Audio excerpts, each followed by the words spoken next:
Good afternoon guys. તો વાગ્યા છે અત્યારના 8 જેવું થયું છે. આવ્યા છીએ ઓફિસે, સ્ટાર્ટ કરી ઓફિસે વ્લોગ બનાવવાનું. જોઈ શકો છો તમે. નિરાશ ટ્રાફિક પણ પાછું એવું હોય. અને પ્લસ કે આજે પાછું શું કે કંઈ કહેવા જેવું છે તો નહીં. આજે બહાર જવાનું હતું પણ સવારમાં જ બ્લોગ સ્ટાર્ટ કરવાનો હતો, પણ પછી બપોરનો પ્લાન થઈ ગયો. થોડું કામ આવી ગયું હતું. આ ટ્રાફિક એવું હતું.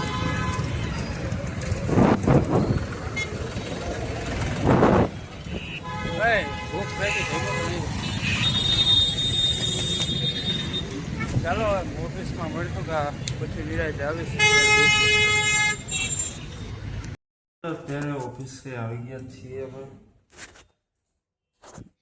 જોઈ શકો છો. હજી બે ગાય રાખ્યું છે.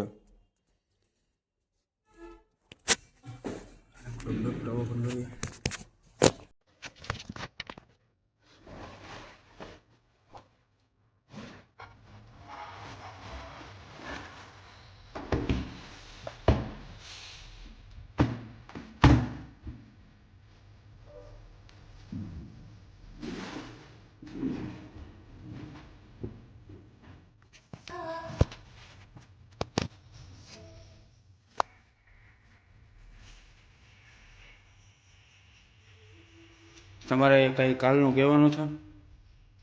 ના. ચર્ચા કાલે હેરાન કર્યા?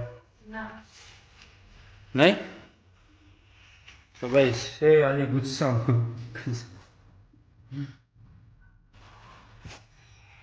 અત્યારે હવે જઈએ જ છીએ ઘરે. વાગ્યા છે 8 જેવું થયું છે. ટ્રાફિક પણ એવું છે. પાણીપુરી ખાવીએ પણ અત્યારે નથી ખાવી. થોડુંક મોડું પણ થઈ ગયું એટલા માટે આગળ પ્લાન કરીએ છીએ એ રીતનો.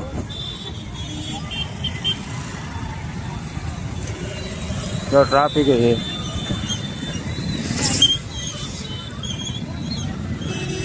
બાકી ચાલો મળીએ હવે રૂમે. બસનો વ્યૂ દેખાડું. લઈ લીધો બસનો વ્યૂ ન દેખાય. ચાલો મળીએ. છીએ અને તો આખી બસ ખાલી છે. આગળ છે બાકી આ ભાઈ વ્લોગિંગની તૈયારી કરે. ટ્રાફિક એવો.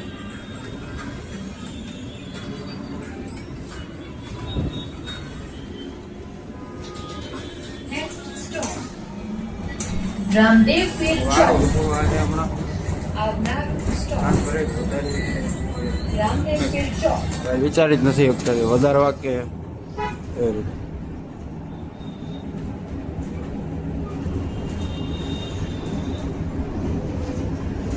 લખ્યું સારું જો.